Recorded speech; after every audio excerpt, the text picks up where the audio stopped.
Ah bah c'était bien beau de terminer deuxième si c'est pour nous proposer un spectacle aussi médiocre que ce que nous a donné l'Olympique de Marseille ce soir contre Manchester City. L'OM s'est donc incliné 3 buts à 0 contre les Anglais avec des buts de Ferran Torres à la première mi-temps, puis ensuite un but de Gundogan et enfin le troisième, un but de Sterling.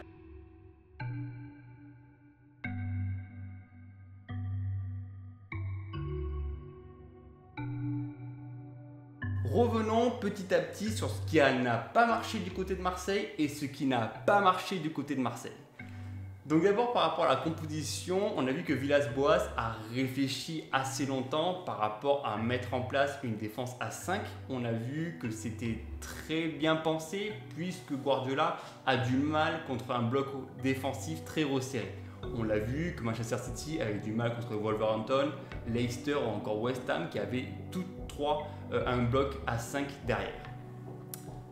Pour ce faire, l'OM jouait donc avec Amavi et Sakai sur les côtés et une charnière avec Charlie Takar, Alvaro González et l'Argentin Balerdi. J'ai l'impression que l'Olympique de Marseille n'avait pas envie de gagner ce match. Il s'est dit, ok, on joue contre le favori du groupe C, on s'est donc dit qu'il fallait mieux aller chercher un point du match nul pour pouvoir ensuite se relancer.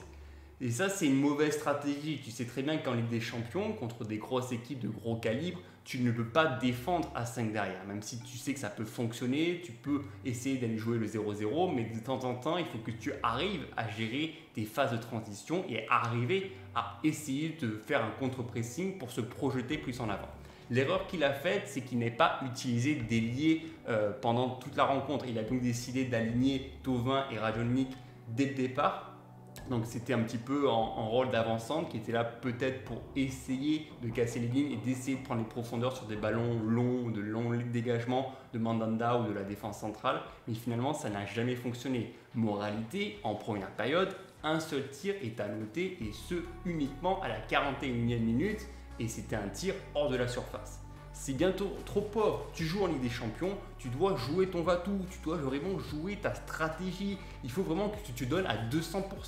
Tu sais que tu n'auras pas cette occasion après. Tu sais très bien qu'en ce moment, Manchester City, ce n'est pas l'équipe la plus sereine défensivement et offensivement. Donc tu sais que tu as une carte à jouer ce soir en Ligue des Champions. Malheureusement, il n'y a pas eu assez d'impact. Ils n'ont pas réussi à déjouer cette équipe et ils ont été beaucoup trop faibles. Ils ne se sont pas vraiment créés de gros dangers, de grosses occasions. C'était difficile d'en noter. En deuxième mi-temps, il y a eu quand même un petit peu plus d'amélioration du côté de l'Olympique de Marseille, mais c'était encore trop faible pour essayer de bousculer cette équipe Manchester City. On a vu qu'il a essayé de faire rentrer peut-être trop tardivement un Benedetto ou un Payet qui finalement sont rentrés sans forcément proposer un éclat supplémentaire. Et finalement, tu encaisses ce deuxième but qui détruit totalement la mentalité marseillaise et on sent très bien que l'OM ne pourra plus jamais revenir dans ce match. Ils n'ont jamais réussi à se proposer, à se dégager un petit peu plus. Et l'Olympique de Marseille a totalement sombré pendant tout ce match. Donc aujourd'hui, ils sont à 0 points. Ils sont donc 6 points derrière Manchester City. Ils sont donc, c'est la seule équipe qui n'a marqué aucun but en Ligue des Champions. Donc c'est assez pauvre pour le moment.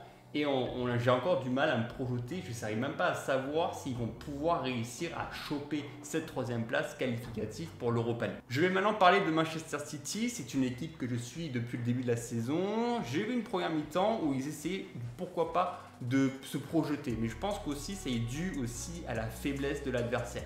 On a vu quand même un jeu fidèle à Guardiola en essayant de faire des passes courtes dans les petits périmètres, en essayant de chercher la profondeur sur le côté.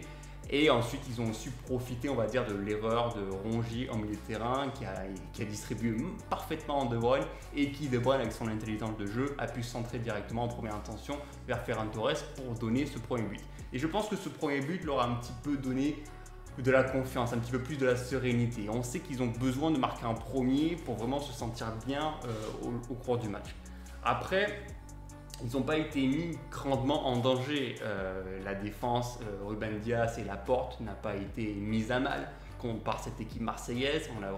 On a vraiment vu des joueurs qui essayaient de ne pas se faire prendre par l'arrière, qui essayaient de toujours être concentrés sur chacune des prises de balles, sur chacun des mouvements marseillais.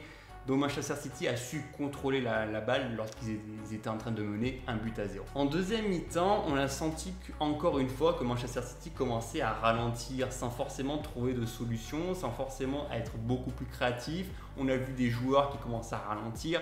J'ai vu par exemple à un moment, plusieurs fois, lorsque Rodri avait la balle, il était en train de chercher à qui il pouvait distribuer vers l'avant.